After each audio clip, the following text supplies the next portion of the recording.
Hello YouTube, David Seven Skies here. I'm back. Now, I haven't been around much. I actually haven't been around at all. I tried to get back on the channel a little bit. I failed. I tried again. I kind of managed it, but then I got super busy. I've been super busy. There's a lot of news. You're gonna find out everything throughout the upcoming months. What's new? Well, my hair is not blue anymore.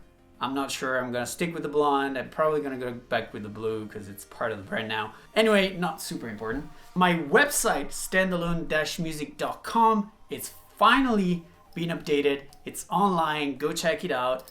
I think it's amazing. It's super user-friendly, looks great. And since we're talking about my new website, I also just released a new sound set for Native Instrument Massive, which is called The Future. Check it out because I think it's one of the best sound sets that I've made so far, and actually a lot of big DJs are using it already, and you know, they texted me and be like, David, this sound set's amazing, so go check it out. I have a new studio, as you can see. I'll do a video about it. We'll just go around and explain everything, show the setups, show what is that, how everything is connected together. But there is one big news that might come out as a shock for some of you. And the big news is I am no longer a Logic user.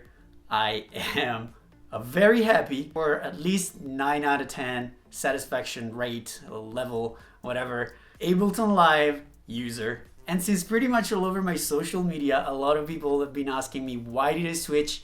Why did I move from Logic to Live? What are the pros and cons of Live? So I decided to make a list about it. So today I'm gonna tell you my 7 reasons why I moved to Live. Alright, so before we start, please hit that subscribe button and also that bell button that you see right next to it, because I will be online for the next 30 minutes every time I upload the video. This way we can have some sort of a live chat, which is pretty cool. So make sure you hit those 2 buttons over there. But now let's get to it. The first reason I switched to Live is it's fast. I'm sure everybody knows and everybody heard about how fast is Live. Everybody, when I was using Logic, was telling me, dude, Live is so fast. And I tried it and I knew it was very fast. The only thing, I couldn't really get used to the workflow in Live. But then one day I was working on this track with Borgeous, my track with him called Lost and Found, which is a trappy track. And Logic is not really the best software to make trap. I mean, you can definitely make whatever you want with Logic or whatever you want with Live. But I had a few recs from a few friends of mine that make trap. And so I had a lot of things sort of already made in Live that I could check out and I could learn from. So for that track, I decided to open Live. Also, some of the parts that Borgeous sent over were already made in Live. So I decided to give it a try. And the way I approached it was, okay, I'm just gonna start the beat in Logic, take it to Live, work with the sounds that I have in Live, then bounce everything, take it back to Logic. And that was the initial approach on how to work on the track. But the more I started working with Live, the more I was like, okay, maybe I can just do this track in Live. And the day after, basically, the track was done. And this is something that never really happened with me in Logic. In Logic, it always takes at least a week to put down the whole idea of the track. With Live, I was basically done in a matter of 24 hours. So yes, Live is super easy. The way you arrange, the way you handle the automation, it's so fast. Logic, it's an awesome software, but it's very clunky. So this is probably one of the main reasons I switched to Live. The way you arrange is great, the automations are super fast. That function where you can freeze an audio track or a MIDI track with some certain effects, and then you can just open a new track and drag down the freeze file, and you have the WAV file over there that you can process again, or the resample function. All those functions are so cool and make your life as a producer so much easier. So the fact that Live is this fast is definitely the main reason as to why I switched. Now moving on is reason number 2. The second reason I moved to Live is definitely the way you handle automations in Live. Now, Logic is probably the worst software to handle automation. It never works.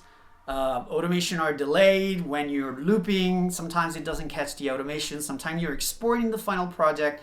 You send it over to the label and they're like, dude, this track sounds really weird, and you listen to it and sometimes Logic forgot a cutoff and you have the entire lead of the track completely cut off and you can't hear it. It's Logic automations are a mess. Let's face it. The software is awesome, but automations in Logic are a freaking nightmare. And in Live is the exact opposite. Automation are super awesome. It's so easy to access them. You touch any parameter and the moment you touch it, the Live brings up the automation. It's ready to go. You just click on it or you select the area, you hold shift, you drag it down, you move all the points around. It's so easy, it's so quick. I wish Logic would handle automation the way Live does, but it doesn't. So this is definitely another good reason as to why I switched to Live. Reason number 3. Well, this is 6. Reason number 3, Recs and macros.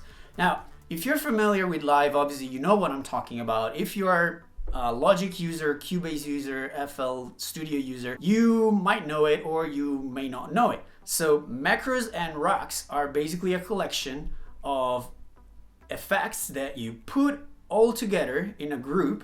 It's basically like a bunch of inserts, but they are grouped inside a folder, and this rec allows you not only just to group a bunch of plugins together, that you can also save in a folder in your inspector thingy, and it's super handy, but it also gives you 6 macros that you can map, and with one knob you can move like as many parameters as you want. This is super dope when you want to create very interesting effects. It's super dope when you want to have very quick effects as well. I made a bunch of racks that I'm actually going to share with you very soon, but we'll talk about it in the next video, where I basically made a rack full of filters, and every knob controls a different filters done in a different way, so I don't have to mess with too many automation. It's already mapped to the macro. Every time I want to have a filter done in a certain way, all I do is look for my rack, put it in my insert, turn the macro, and it's done.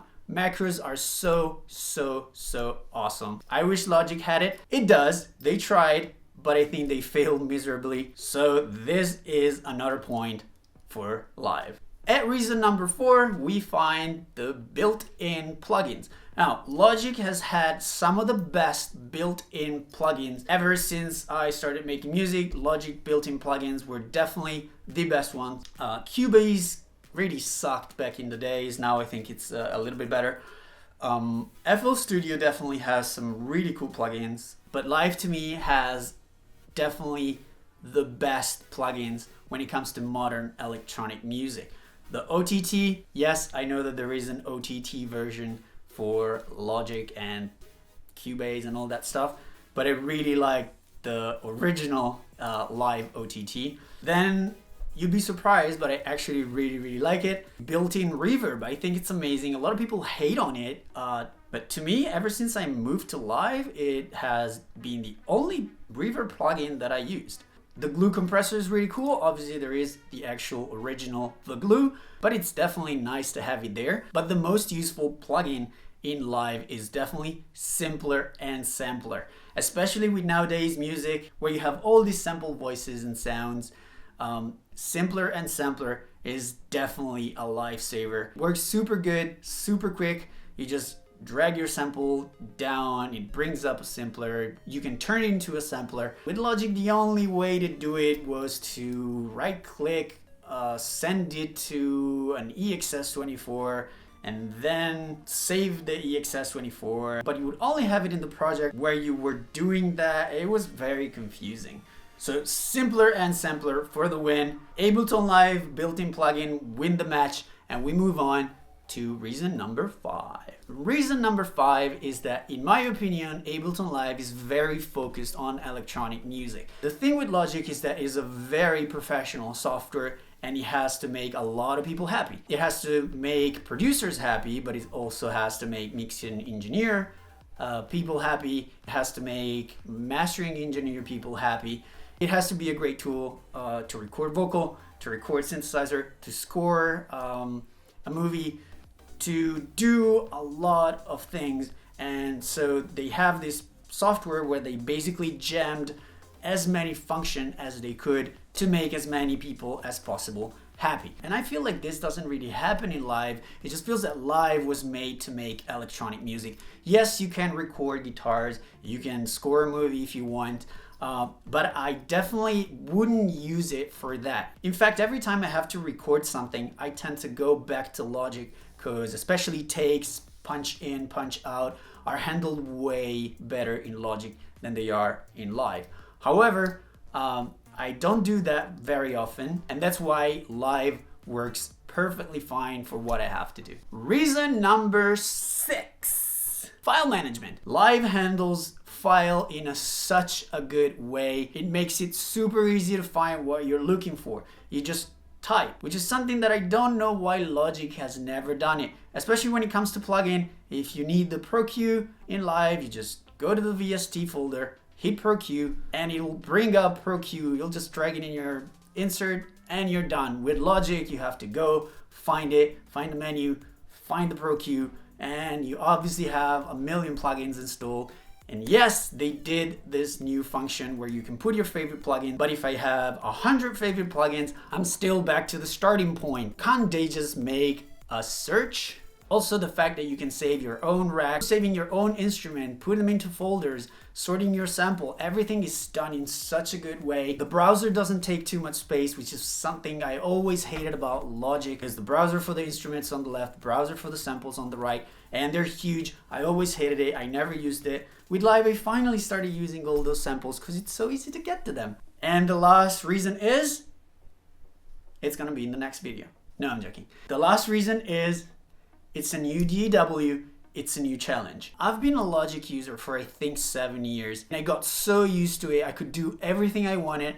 I was one of those super Logic nerds that people used to call and be like, hey, what's the shortcut of this? How do I do this? How do I do that? And I mean, it's good. I know that software better than my own pockets. However, sometimes challenging yourself, it's also very good for your inspiration. Ever since I moved to live, I've been way more inspired to make music. I've been having fun making music again, which is something that I kind of lost during the years. But ever since I moved to live, making music is fun again. So I guess sometimes getting out of your comfort zone actually helps you getting inspired as well. Which with something you're so used to, sometimes it just feels like a routine. It feels like a real job. It doesn't feel like you're making art. It just feels like you're working because you have to. So yes, these are my 7 reasons as to why I moved to live. Obviously, these are 7 very personal reasons, and they work for me, but they might not work for you. And also just remember, at the end of the day, the most important thing is not your DAW, is not what synthesizer you use. Doesn't matter which tool you use to get there. Doesn't matter how you get there. It matters only that you get there. So this is it for today. Let me know in the comments down below what you think of this list. Let me know if somehow this list convinced you to move to live or to even just considering it. And for me, David, 7 Skies, bye bye, and I'll see you in the next video.